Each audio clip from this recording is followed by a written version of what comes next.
Thank you, Mr. Chairman. This amendment would prohibit drag shows and drag queen story hours at U.S. military bases and installations. This measure is essential to ensure that our military remains focused on core mission.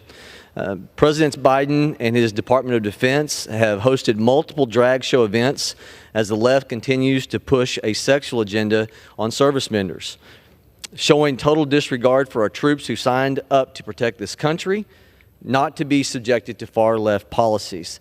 This agenda doesn't stop at our men and women in uniform. The Biden administration is also targeting young children in an effort to spread its views, its sexual agenda. In 2022, a military base in Virginia hosted a kid-friendly diversity, equity, inclusion summer festival, and I use air quotes, kid-friendly, featuring Harpy Daniels, the Navy drag queen, where children were encouraged to attend. That same summer, another base scheduled a drag queen story hour for children. Our country depends on a lethal military capable of rising to any occasion, just as the Allied forces did 80 years ago when they stormed the beaches of Normandy. They exemplified patriotism and courage. It seems the Biden administration and its DOD is more focused on promoting drag queens waving the rainbow flag in a cultural war, preparing them for the cultural battle versus preparing a real fighting force, advancing the red, white, and blue on a real battlefield. This is nothing short of an insult to our troops. It's a mockery to history and those who died fighting for this country. What would General Eisenhower, what would General MacArthur say? I believe they would encourage a return to thousands of years of history of societal norms, not the current sexual fad that is in tandem with our armed services not being able to meet their recruitment goals, being down 30% during the Biden administration. Young men who make up the bulk of our fighting forces are inspired by G.I. Joe. They are not inspired by be a Barbie girl in a Barbie world. Although the DOD indicated it would stop hosting drag queen events last year, this informal decision lacks the force of law and was only made after significant public backlash. We have every reason to believe the DOD would resume these events tomorrow if they felt they could get away with it. We should codify this and not give them that option. With that, I reserve the balance of my time. Gentleman from Oklahoma reserves. Is there someone in opposition? Mr. Speaker, I rise to claim time in opposition to the amendment. Gentleman from California is recognized. Mr. Speaker, I yield myself such time as I may consume. Gentleman is recognized. Thank you, Mr. Speaker. On behalf of the LGBTQ families, gay people who serve in our country, and frankly, anyone who just likes to have fun, I rise in strong opposition to this amendment. Now, we know there are a lot of threats to the health and well-being of our service members. Poisoned water on military bases, toxic mold in military housing, PTSD, and suicide. So I'm stunned to see that a top Republican idea to protect our troops is actually to ban drag shows. Now, Mr. Speaker, my Republican colleagues want us to believe that gays are trying to murder us. They want to believe that drag is harmful or immoral or wrong. This is completely ridiculous. Now, I hate to break it to my Republican colleagues, but LGBTQ people have fought and died for this country since the American Revolution, even if they were forced to hide their true selves. We can document and celebrate drag shows on military bases, and they've been celebrated since the 1800s and through both world wars.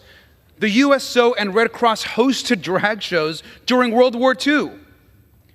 The army that defeated Hitler and saved the world included drag queens.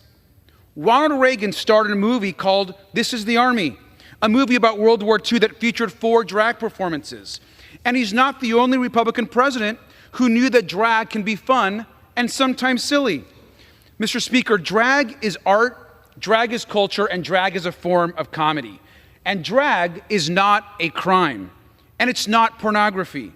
Now, real obscenity is when one of our colleagues, the gentlewoman from Georgia, shows literal photos of revenge porn in our oversight committee.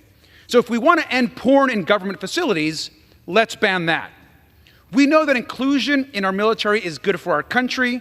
We want to welcome anyone who wants to serve, and I'd invite my Republican colleagues to join me at a drag show in the future. You'll see that drag is not a threat to anyone, and I'm convinced that some of you would really enjoy it. It's my deep concern that this amendment is legitimizing an extremist narrative that drag performances are somehow harmful or threatening. Drag is art. So, Mr. Speaker, this amendment should sashay away. I receive my time. Gentleman from California reserves. Gentleman from Oklahoma is recognized. Thank you, Mr. Chairman. Again, this amendment simply codifies what the DOD stated last year, that, quote, holding these type of events in federally funded facilities is not suitable use of DOD resources, end of quote. I would like to remind my colleagues that the language in this amendment passed in last year's NDAA, which almost all Republicans and some Democrats voted for, Americans' tax dollars should not be paying or being used to prop up paying for men to dress up as women in sexualized performances. I take exception to the comment that this is something that was occurring during the greatest generation. What may be referenced is something totally different than something now that is designed to sexualize this culture. With that, I yield, Mr. Chairman. Gentleman from Oklahoma yields. Gentleman from California is recognized. Yeah, I just want to remind my colleagues that art should be celebrated in this country. There are all forms of art, or whether someone's going to a live theater performance, whether they're seeing something in a gallery, whether they're enjoying a sculpture, whether they're seeing a live music performance, or whether they're seeing a drag show. It is all a form of art. It's also an American art form that has been around our country for hundreds of years and has been on military bases since the USO was performing these similar types of shows. And so I want to reserve the balance of my time. Gentleman is the only member with time remaining. Gentleman from California. Thank you, Mr. Speaker. Now, this amendment is a culture war stunt that does nothing to make our troops safer. It politicizes our military and silences service members who just want to be themselves. It's big government telling our troops they aren't smart enough to decide if they want to attend a particular type of entertainment, and that Congress knows best in what's funny or may not be funny. We should respect drag artists for the talent that they are, for the artists that they are. We should focus on real solutions to make our life better for our troops and for our country. I urge my colleagues to vote no on this amendment, and I yield back.